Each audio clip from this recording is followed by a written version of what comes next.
అంటే పీరియడ్స్ అనేది న్యాచురల్ ఇది అండి ప్రాసెస్.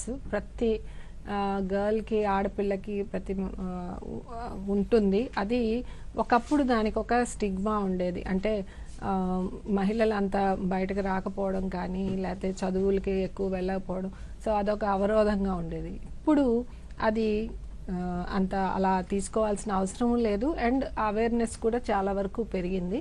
సో దాన్ని న్యాచురల్ ప్రాసెస్ని అందరూ కూడాను అదొక స్టిగ్మాగా ఫీల్ అవ్వటం లేదు. ఆ డిస్క్రిమినేషన్ మైండ్లో నుంచి పోయింది.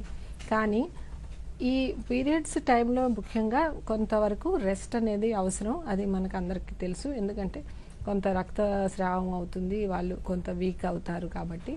కానీ మీరన్నట్టు ఎగ్జామ్స్ లేకపోతే ఆల్రెడీ ఉన్న స్ట్రెస్తో పాటు కొంతమందికి నార్మల్గా కాకుండా పీరియడ్ టైంలో ప్రతిసారి కూడాను కొంచెం ఎక్కువ ఇబ్బంది పడుతూ ఉంటారు కొంతమంది పిల్లలు.